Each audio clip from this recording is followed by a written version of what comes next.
আকাশদীপ ও আহিরের এই ঘটনায় ঈশা ও সুকুমার হালদারও জড়িত আছে। এই ঘটনা জানতে পেরে সাধারণ জনতা উচিত শাস্তি দিল তাদের। বিস্তারিত জানতে সঙ্গেই থাকুন, চ্যানেলটিকে সাবস্ক্রাইব করে রাখুন। ঈশা আর সুকুমার হালদারের জন্যই কিন্তু আকাশদীপ ভৌমিক এতটা পার পেয়েছে, কারণ আকাশদীপ ভৌমিক ঈশা সুকুমার হালদারের সাহায্য নিয়ে সমস্ত কিছু করছে। না হলে কিন্তু কোনো মতেই তার কোনো কিছু করা হতো না। তার ছেলেকে এইভাবে ভুলভাবে বাঁচিয়ে নিয়ে আসা, এত বড় একটা অন্যায়ের সাথে জড়িত হওয়া, সমস্ত কিছু কিন্তু ঈশা আর সুকুমার হালদারের জন্যই।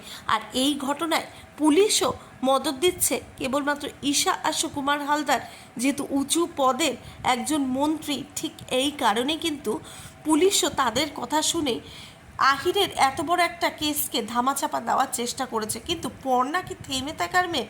পর্ণা কিন্তু কোনো মতেই থেমে থাকার মেয়ে নয়।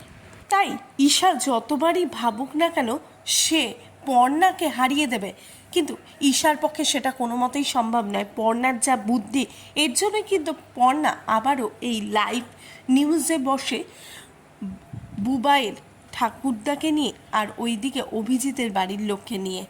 আর তখনই কিন্তু বাংলার যত জনগণ আছে এই খবরটা পেয়ে উত্তেজিত হয়ে যায় যে সত্যি সত্যি পর্ণা বহু চেষ্টা করছে দোষীদের শাস্তি দেওয়ার জন্য।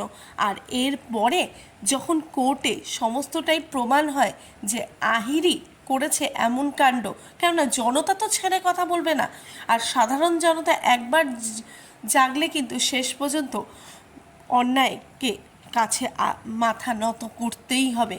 অন্যায় কিন্তু মাথা নত করবে সাধারণ জনতার কাছে, কেননা ওখানে আরও দুইজনও ছিল যারা লোভের বশে সমস্ত কিছু হারিয়েছে, নিজেদের আত্মসম্মানটুকুও রাখতে পারেনি। ওইদিকে তারাও কিন্তু বুঝতে পারে পর্ণার কথা। এরপরে তারা চিন্তা করে যে না, এইভাবে চুপ করে থাকলে হবে না। এরপরে আহিরের বিরুদ্ধে তারাও বয়ান দেয়। আর ওইদিকে বুবাইয়েরও জ্ঞান ফিরে এসে বুবাইও কিন্তু সমস্তটা বয়ান দেবে। শেষমেশ আহিরের শাস্তিটা হচ্ছেই। আর এইদিকে ভোটের আগে ঈশা এবং সুকুমার হালদার যেইভাবে আহিরের পাশে দাঁড়িয়েছিল, সমস্ত লোকে কিন্তু আগের দিনই দেখে নিয়েছে। শেষমেশ কিন্তু ঈশা আর সুকুমার হালদারকে উচিত শাস্তি দেবে তারা রাস্তার মধ্যে কিন্তু ঘেরাও করবে তাদের। আর এর পরে কি হতে চলেছে সেটি জানতে গেলে চোখ রাখতে হবে জি বাংলার পর্দায়। আর এই বিষয়ে আপনাদের কি মতামত প্লিজ কমেন্ট বক্সে কমেন্ট করে জানান।